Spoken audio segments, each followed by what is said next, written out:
ہمارا دین اس قدر خوبصورت ہے کہ وہ ہمیں یہاں تک تلقین کرتا ہے کہ ہم اپنے خیالات کو پاکیزہ رکھیں اور اپنی نیت کو کھرا رکھیں۔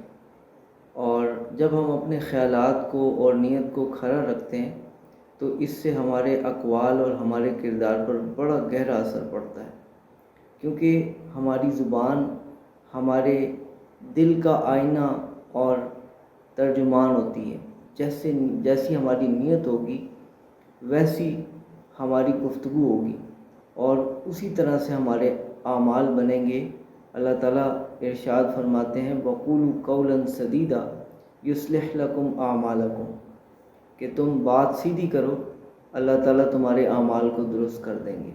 تو اعمال کی درستگی کا دار و مدار گفتگو کی درستگی پر ہے، اور گفتگو کی درستگی کا دار و مدار خیالات اور نیت کی پاکیزگی پر ہے۔